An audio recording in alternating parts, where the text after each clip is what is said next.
Winning the school spelling bee got my face splashed across the local paper. For the first time in my life, I felt seen. But that newspaper article also led my biological mother, the woman who abandoned me, right to my doorstep. She didn't show up with open arms. She showed up with a lie she'd been polishing for over a decade. A lie designed to bury a dark family secret. What she didn't know was that her lie would become the key that connected me to the siblings I never knew I had. And together, we decided we wouldn't settle for a sanitized story. We would dig up the past and expose a truth far more cruel than simply being left behind. This is the story of how we did it. My first memory isn't a mother's face or a favorite toy. It's a smell, the harsh chemical smell of bleach mixed with damp wool. It was the smell of loneliness at the county orphanage.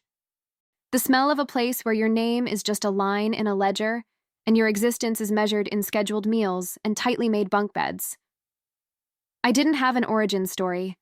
I just appeared. An infant left at the steps with a birth certificate that had no father's name listed. Why? That single question was my only companion through my childhood. It whispered to me in the dark and screamed at me in my dreams. Growing up in the system, you learn to make yourself invisible to survive.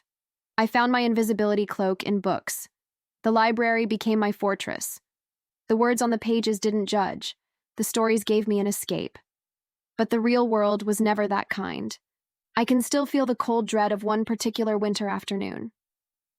I was in the library, curled up in a corner with a thick fantasy novel, when a group of older kids cornered me. They didn't say anything at first, just smirked. Then, one of them swiped the book from my hands, letting it fall to the linoleum floor with a sickening thud. The pages bent. "Bookworm," another one sneered. "You think reading all those books will make your real parents come back for you?" Their laughter echoed in the quiet library. And in that moment, I realized that even my safest space could be violated. The pain wasn't from the damaged book, it was from the truth in their taunt. I was the kid nobody wanted. When I was 12, a flicker of hope appeared. I was being adopted. For weeks, I imagined it all. Warm family dinners, someone tucking me in at night, a room I could actually call my own. The reality was a bucket of ice water. On the very first day, my hopeful smile faded as the woman I was supposed to call Mom pointed to a room already occupied by 2 bunk beds. "That'll be your corner," she said, her tone no different than if she were pointing out a spot for a piece of luggage. The room was cramped and stuffy. Dinner was a watery stew that tasted like disappointment. I quickly learned that I wasn't a daughter. I was a monthly check from the state. The hope inside me, which had burned so brightly, was snuffed out once again. School was the only place I could breathe. The words were the only things that didn't betray me. I clung to my studies like a drowning person clings to a piece of driftwood. And then, an opportunity. The annual school-wide spelling bee. I advanced through each round, my heart hammering against my ribs. It came down to the final round. Just me and the most popular boy in 8th grade. You could hear a pin drop in the auditorium. The final word was chrysanthemum. I took a deep breath, picturing the word in my mind, and spelled it out, my voice trembling but clear. CHRYSANTHEMUM. "That is correct," the judge's voice boomed. The auditorium erupted in applause. The stage lights were blinding, but in that moment, for the first time in my life, I felt like I was glowing. People weren't looking at me with the pity they reserved for the orphan girl. They were looking at me with admiration. My name, for once, was being called out for an achievement. The next day, my name and picture were in the local paper. I bought 3 copies, one to tape to the wall in my corner, one to keep in a box of my few belongings, and one just to hold, to feel the weight of my own existence in my hands. I looked at that newspaper clipping every day like it was a medal, proof that I wasn't invisible. Looking back now, with everything I know, I see it for what it truly was. It wasn't a trophy. It was bait. And somewhere, in the murky waters of the past, something had just taken it. It took 2 weeks for the bait to be taken. 2 weeks after my picture appeared in the paper, a letter arrived. It wasn't a bill from my adoptive parents or junk mail. It was a cream-colored envelope, thick and expensive, with my name written in a soft, looping cursive I'd never seen before. a handwriting that should have been the most familiar in the world to me. My hands trembled as I opened it. Inside, there were two things: a letter and a photograph. I looked at the photo first. A young man and woman, barely out of their teens, were laughing on a park bench, their heads leaning against each other. They were frozen in time, impossibly happy and in love. A perfect couple. I saw my own eyes in the woman's smiling face. I felt like a ghost looking at a life I was supposed to have. Then I read the letter. "My dearest daughter," it began, "I know you have no reason to know me, but my name is Helen, and I am your biological mother. I saw your picture in the paper, and my heart stopped. You are so beautiful, so accomplished. I have thought about you every day for the last 16 years. If you are willing, I would love to talk." My world tilted on its axis. I must have read that letter a dozen times, the words blurring through the tears I didn't realize I was crying. A mother. I had a mother. And she was looking for me.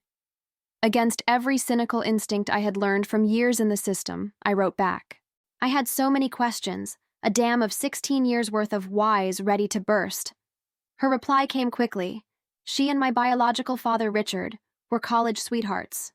She got pregnant by accident, and they were terrified. "We were just kids," she wrote, "broke college students with no idea how to raise a child. We thought giving you up was the only way to give you a chance at a better life. It was the biggest regret of my life." The story seemed plausible. For a few weeks we exchanged letters, and I started to feel a fragile sense of connection. But then the inconsistencies started. They were small things, little details that didn't quite line up. In one letter, she'd talk about how they could barely afford textbooks. In the next, she'd casually mention their graduation trip to Europe. In one letter, she said her family was supportive, but they were just too young. In another, she hinted that their families didn't know the full story. It was a small detail, but it snagged in my mind like a loose thread on a sweater. Pull on it, and the whole thing might unravel. A cold, uneasy feeling began to settle in my gut. This wasn't a mother sharing painful memories. This felt like someone reciting a rehearsed story. After a month of writing, she asked to meet. She and Richard wanted to see me in person. A part of me screamed no. It was too much, too fast. But another part, the small, hopeful child inside me who had always dreamed of this moment, couldn't refuse. I agreed. The meeting was at a quiet, neutral coffee shop. I got there first, my heart pounding a frantic rhythm against my ribs. Then they walked in. Helen was as beautiful as her picture, but her smile was strained. Richard was tall and handsome, but his face was a stony mask. He wouldn't meet my eyes. There were no hugs, no warm greetings, just an awkward shuffling into a booth. Helen did all the talking, filling the air with nervous chatter about her job, their house, the weather, anything to avoid the crushing weight of the silence from my biological father. He didn't look at me. He looked through me, as if I were a ghost he was trying to ignore. At one point, Helen casually said, "We're actually hoping to start trying for a baby soon, now that we're settled." The words hit me like a physical blow. A baby? They wanted to start a family? I was sitting right there. I was their child. The room felt like it was closing in on me, and I couldn't breathe. I had to know. "Are you ever going to take me back?" The question tumbled out of my mouth raw and desperate. "Don't you want me?" They both froze. Richard shot a sideways glance at Helen, a flash of pure annoyance on his face. Helen's fake smile faltered. She stammered, trying to explain. "Honey, it's not that simple. We just wanted to see you, to know you were okay. We've always felt so guilty." "But why can't you take me back?" I pressed, my voice breaking. She finally looked at me, her eyes filled with something that looked a lot more like pity than love. "Our lives. Everyone we know thinks we met years after college. Richard's family is very prominent in this town. If you came back into our lives, people would find out I had a child so young, before we were married. The timeline, it doesn't work. And you look so much like me. They would know instantly." Then she delivered the final, fatal blow. She reached across the table and put her hand on mine. Her touch was cold.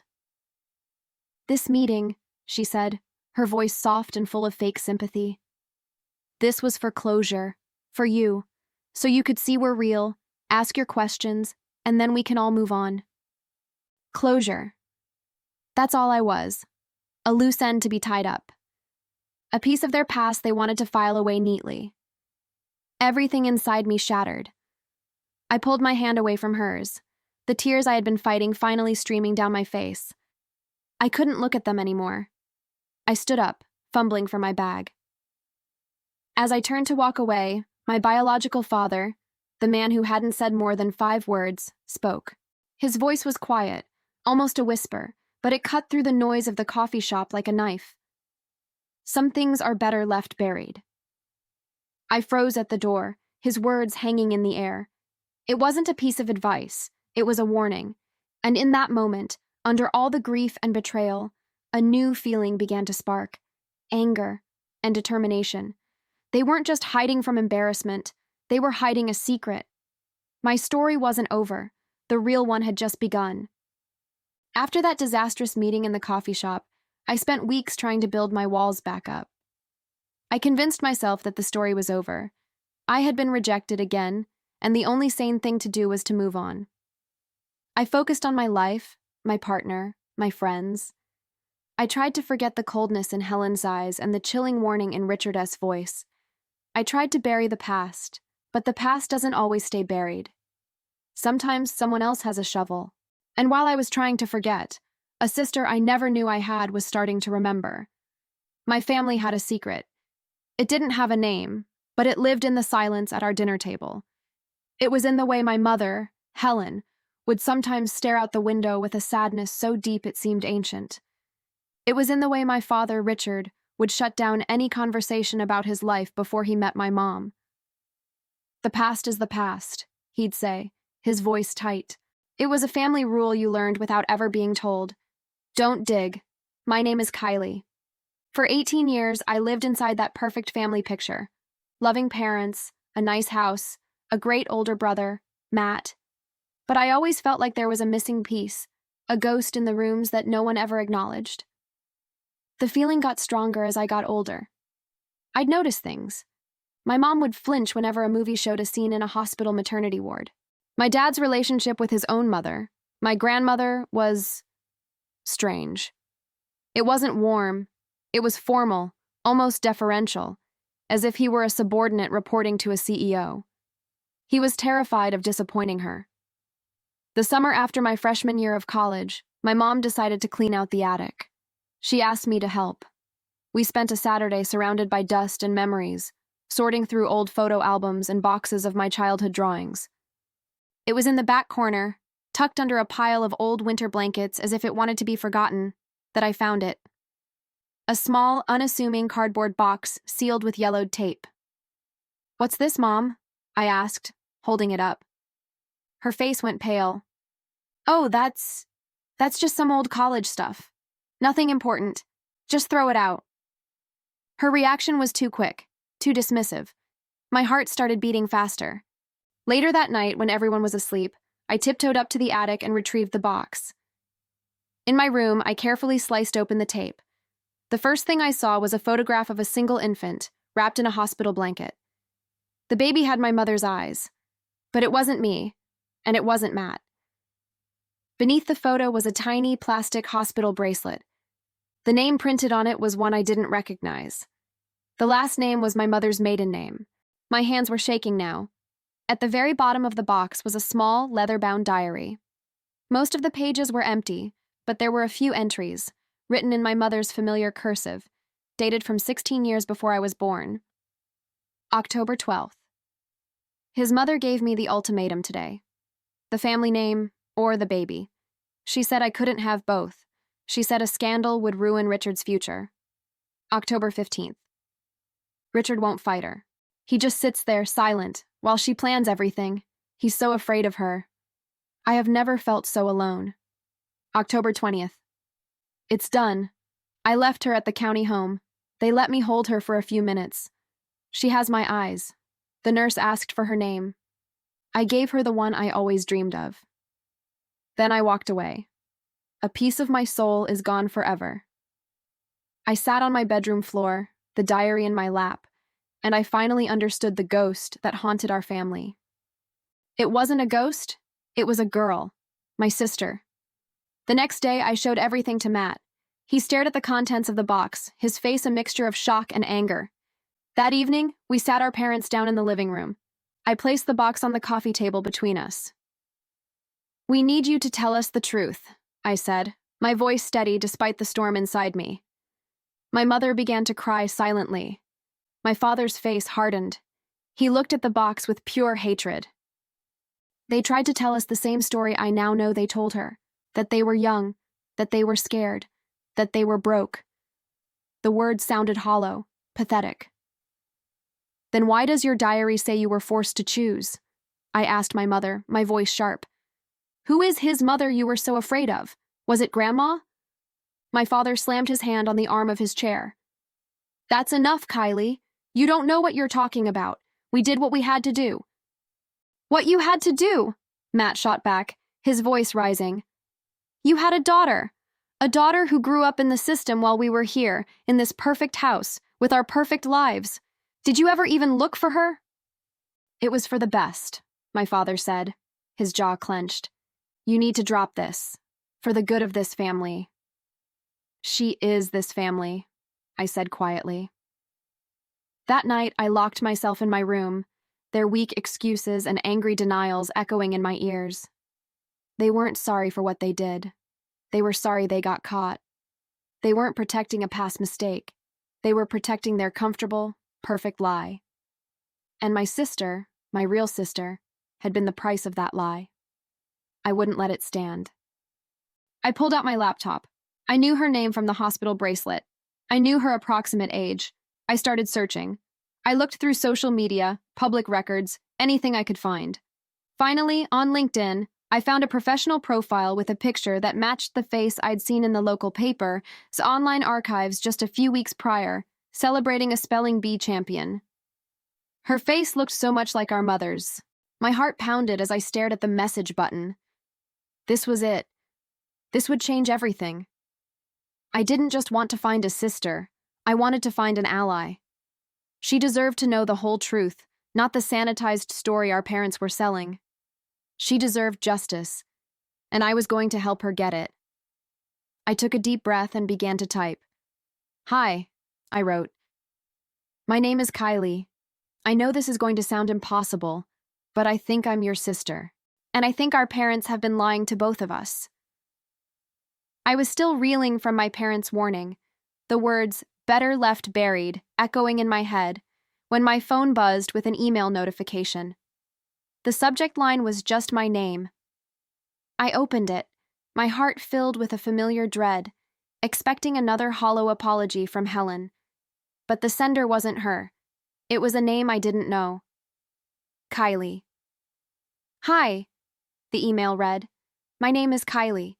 I know this is going to sound impossible, but I think I'm your sister. And I think our parents have been lying to both of us." I stared at the screen, the world narrowing to those last 7 words. Lying to both of us. It was a confirmation of the cold dread I'd felt in my gut, a lifeline thrown into the sea of confusion and pain I was drowning in. Was it a trick? A cruel joke? My trauma screamed at me to delete the email, to block the sender, to run. But the promise of truth, that was a pull I couldn't resist. I wrote back one simple sentence. Where and when. We met the next day at a small, anonymous coffee shop on the other side of town. When she walked in, I felt a jolt. It was like looking into a distorted mirror. She had my hair but our mother's eyes, the same eyes I saw in my own reflection. There was no hug, no tearful reunion. It felt more like 2 detectives meeting to compare notes on a cold case. A case that happened to be my life. "Thank you for meeting me," she said, her voice nervous but determined.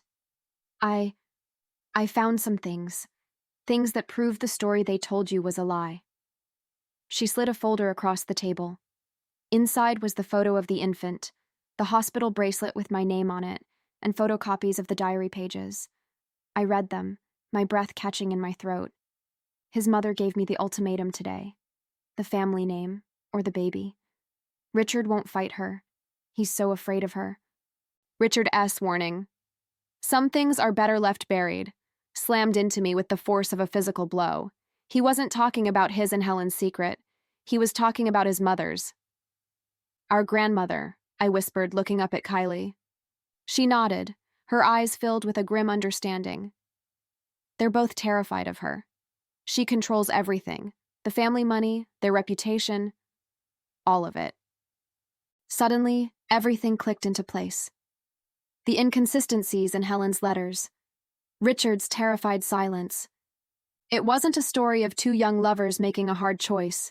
It was a story of a coward and a victim, manipulated by a ruthless matriarch. Our mother, Helen, invited me to a family dinner this weekend, I told her. She said you and Matt had questions for me. It felt like a trap. It is, Kylie said without hesitation. They want to get you in front of us so they can control the narrative, make themselves look like caring parents who made a youthful mistake. They want to put on a show. A cold fire I hadn't felt before began to burn inside me. Then let's give them a show, I said, but we'll be the ones writing the script. Walking up to their house that Saturday felt like stepping onto a movie set. It was a sprawling colonial with a perfectly manicured lawn and a porch that screamed, perfect American family. The ugly truth was hiding behind a beautiful facade. Kylie's brother Matt opened the door. He looked between me and his sister, his expression a mix of awe and sadness. Wow, he said softly. It's really you.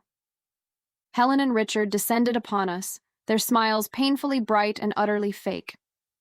Richard, the silent statue from the coffee shop, was suddenly talkative, asking me about my life with a booming, rehearsed enthusiasm.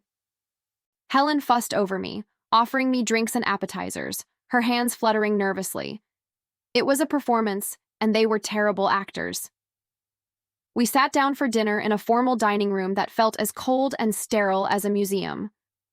After a few minutes of unbearable small talk, Helen clasped her hands together. Well, she said with a bright smile, I know Kylie and Matt were so eager to get to know you. Please, tell us about your life. This was my cue. I looked across the table, making eye contact with Kylie, who gave me a barely perceptible nod. And so I told them. I didn't raise my voice.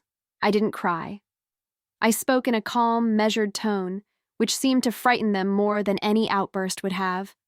I told them about the smell of the orphanage. I told them about the kids who stole my books and the loneliness that was a constant companion. I told them about the adoptive family who saw me as a paycheck, about the cold room and the watery stew. I laid the unvarnished, ugly truth of the life they had condemned me to on their pristine white tablecloth. When I finished, there was a heavy silence. Matt and Kylie were staring at me, their faces pale with horror. Helen was the first to speak, her voice trembling. Oh, honey, I had no idea it was that unpleasant.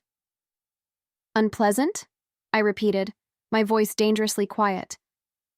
Richard jumped in, his jovial mask slipping. Now, let's not be dramatic. I'm sure you're exaggerating some things for effect. It couldn't have been all bad. You think I'm exaggerating? I asked, my voice rising for the first time. You think I'm making this up for sympathy? We were just kids, Helen cried, falling back on her old script. We did the best we could. That's when Kylie made her move. She calmly reached into her bag, pulled out the leather-bound diary, and placed it on the center of the table. Then why did you write this, Mom? She asked. Helen stared at the diary as if it were a snake. Richard's face turned from red to a pasty white. What is that? Richard demanded. It's Mom's diary, Matt said, his voice hard as steel. The one where she talks about how your mother forced her to give away her baby. You have no right, Richard bellowed, rising from his chair. That is private. The chaos erupted. Helen was sobbing, Richard was yelling, and Matt was yelling back at him. In the middle of it all, the doorbell rang, a clear, sharp chime that cut through the noise and silenced everyone. We all froze. Richard's eyes darted towards the door, and I saw a flicker of relief. He had called for backup. A moment later, The housekeeper showed a woman into the dining room. She was in her late 70s, impeccably dressed, with perfectly coiffed silver hair and eyes as cold and hard as chips of ice. It was her, the woman from the diary, my grandmother. "Eleanor," Helen whispered, shrinking in her seat. Eleanor surveyed the scene, the diary on the table, my tear-streaked face, her son's panicked expression. She didn't look surprised. She looked annoyed, as if she were a CEO who had been called in to clean up a mess made by incompetent employees. "Well, Richard," she said, her voice dripping with disdain, "it seems you've let this little situation get out of hand." She turned her icy gaze on me. "So you're the one. You've certainly caused quite a commotion. Your son and his wife were just telling me it was all a youthful mistake," I said, finding my voice. Eleanor let out a short, sharp laugh that had no warmth in it. "Mistakes? Oh, please, don't be so naive. And Richard, Helen, stop your sniveling. It's pathetic." She walked to the head of the table, a queen taking her throne. "Let me be clear, since my son is clearly incapable of it. There was no mistake. There was a problem that threatened to derail a multi-million-dollar business merger and taint a family name that has been respected in this community for a century. A bastard child was a liability, so I liquidated it." The word hung in the air. Liquidated. Like a bad stock, not a child. "I gave your mother a choice," Eleanor continued, gesturing dismissively at Helen. "A life of struggle with a child and a weak man who would never amount to anything without my help, or a life of comfort and status without the child. She made a sensible choice. I orchestrated the adoption. I made sure the records were sealed. I did what was necessary to protect this family's future. It was not emotional, it was a business decision, and it was the correct one." She looked directly at me, her eyes devoid of any emotion. "Your existence was an inconvenience, and that is all it will ever be." The room was utterly silent. Eleanor's words hung in the air, cold and sharp as fragments of glass. Liquidated. Inconvenience. A business decision. She hadn't just admitted to the crime, she had proudly signed her name to it. Helen was sobbing into her napkin, a pathetic, broken sound. Richard stared at his mother, his face a mask of shock and a strange, twisted kind of awe. He was a man admiring his own executioner. I looked at the three of them, the architect of my pain, the coward who enabled it, and the woman who chose a comfortable lie over her own child.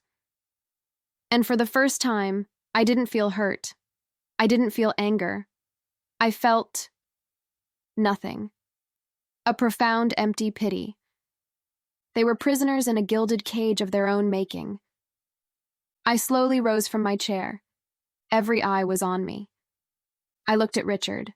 "All those years, I wondered what kind of man my father was," I said, my voice clear and steady. "Now I know. You're not a man. You're a shadow that lives in your mother's shade." I turned to Helen. "And you. I don't know what's sadder, the fact that you gave me away, or the fact that you've spent your entire life convincing yourself it wasn't your fault." Finally, I looked at Eleanor. Her face was unreadable, her posture rigid. She was waiting for me to scream, to cry, to give her the satisfaction of a reaction. I gave her none. "You said my existence was an inconvenience," I said. "You're wrong. My existence is the truth, and it must be exhausting spending a lifetime trying to outrun the truth." I turned my back on them, on their opulent dining room, on their shattered family portrait. "Thank you for the dinner," I said to the empty air. "It was very illuminating." I walked towards the door, expecting to leave alone, but then I heard the sound of a chair scraping against the hardwood floor. I turned to see Kylie standing up. Her face was pale, her eyes blazing with a fire I recognized as my own. Then Matt stood up, his jaw set. They didn't say a word to their parents. They didn't look back.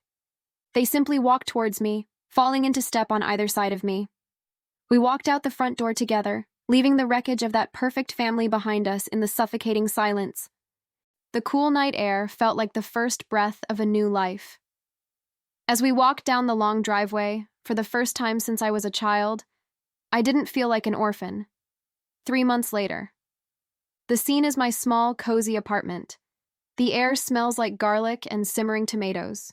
Laughter echoes off the walls. I'm at the stove, stirring a large pot of spaghetti sauce. Kylie is on the other side of the kitchen counter, inexpertly chopping a salad and arguing playfully with Matt, who is trying to teach her the correct way to slice a cucumber. "You're supposed to cut it on a diagonal," he insists, grabbing a slice and eating it. "It's aesthetically more pleasing." "It's a cucumber, Matt, not a sculpture," Kylie retorts, throwing a piece of lettuce at him. I watch them, a genuine smile spreading across my face. It's loud. It's messy. It's real. My phone buzzes on the counter. It's a text from my partner. "On my way home. I'm bringing dessert. Don't let Matt eat it all before I get there." I laugh, typing back a quick reply. The quiet, invisible girl from the orphanage is gone. In her place is a woman surrounded by a small, chaotic, and fiercely loyal family she never expected. I spent 16 years of my life searching for the family that gave me away. I thought knowing them would fix the broken parts of me. But I was looking for the wrong thing. I was looking for an origin story, when what I really needed was a future. The truth, when it finally came, didn't heal the old wounds, but it cauterized them. It stopped the bleeding. It showed me that some people aren't meant to be in your life, even if they share your blood. Their world was built on secrets and reputation and business decisions. My world, the one I was building now, was built on something much stronger. It was built on truth. It was built on choice. I finally understood that home isn't something you are born into. It's something you build. It's the people who show up, the people who fight for you, the people who see you. And for the first time in my life, I was finally home.